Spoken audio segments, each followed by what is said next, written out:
Hello everyone and welcome to the first video of my series, The Birth of Modern Firearms. Today we're going to be starting with one of the first mass-produced semi-automatic pistols, the board chart C-93. Before we talk about the firearm, let's talk about the designer. His name was Hugo Borchardt, born in Magdeburg, Germany, 1860. He immigrated to the United States, and by 1872, he was superintendent of works for Pioneer Breech-Loading Arms Company of Trenton, New Jersey.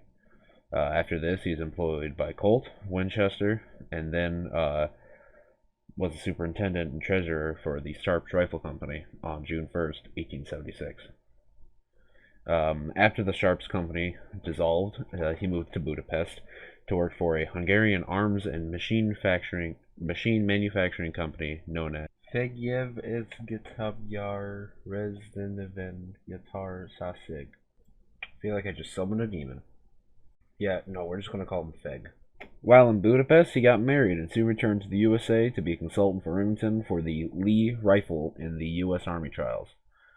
In 1893, Borchardt had an association with Ludwig Loh and Company Berlin, a manufacturer of machine tools, to produce the C-93,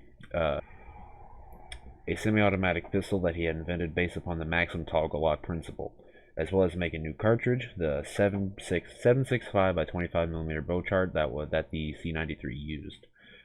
Hugo died in 1924 from pneumonia in Charlottenburg, Berlin.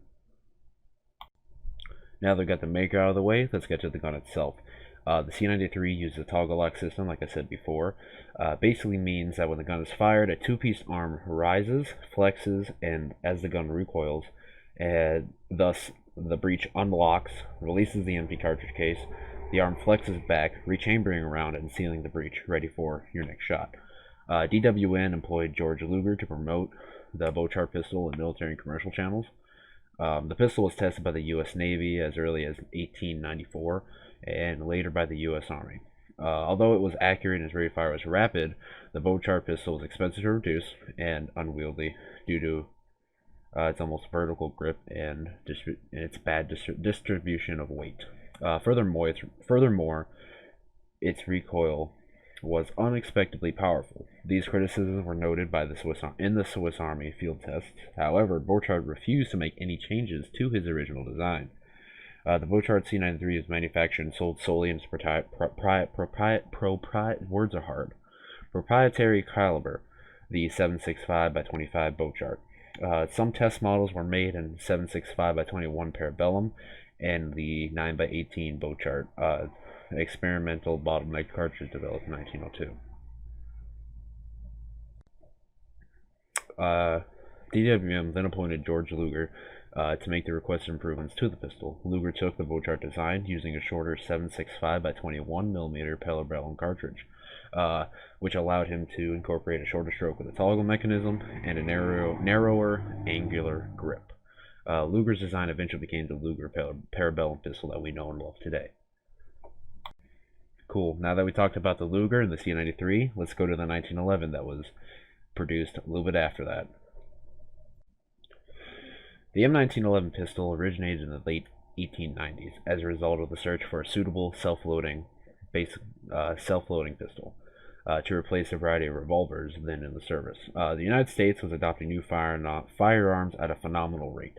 I'm talking several new pistols and two all-new service rifles, the M1892, 96, 98 Krag, and the M1895 Navy Lee, as well as a series of revolvers by Colt and Smith & Wesson for the Army and Navy, respectively.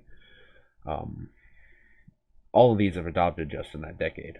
The next decade would see a similar pace, including the adoption of several more revolvers and intensive search for a self-loading pistol that would emulate an official adoption of the 1911 after the turn of the decade. During the end of 1899 and the start of 1900, a test of the self-loading pistols was conducted, which included entries from Mauser, the C-96 broom handle, the Mannlicher M1894, and the Colt M1900. This led to a purchase of 1,000 DWM Luger pistols, chambered in 7.65 Luger. During field trials, these ran into some problems, especially with stopping power. Other governments have made similar complaints. Consequently, the DWM produced an enlarged version of the round, the 9x19 Parabellum, a necked-up version of the 7.65 round.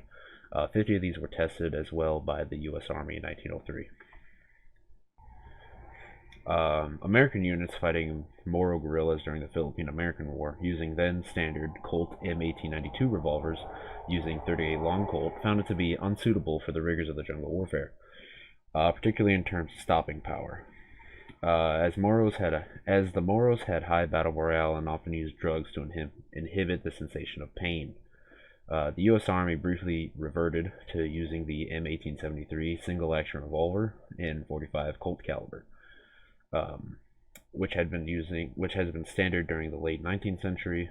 The heavier bullet was found to be more effective against charging tribesmen. The problems prompted the Chief of Ordnance, General William Crozier, to authorize further testing for a new service pistol, following the 1904 Thompson Lagarde pistol round effectiveness tests. Colonel John T. Thompson stated that the new pistol should not be less than .45 caliber and would preferably be semi-automatic in operation. This led to the 1906 trials of pistols from 6 firearms and manufacturing companies, namely Colt, Bergmann, Deutschwaffen und Munitionsfabriken, DWM, Savage Arms Company, Noble, Webley, and White Morel. Of 6 designs submitted, 3 were eliminated early on, leaving only the Savage, Colt, and DWM designs, chambered with the new .45 ACP, automatic Colt pistol cartridge. These 3 still had issues that need correction, but only the Colt and Savage resubmitted their designs. There is some debate over the reasons DWMs withdraw. Some say they felt they were biased and that the DWM design was using primarily as a whipping boy, quote-unquote whipping boy, for the Savage and Colt pistols.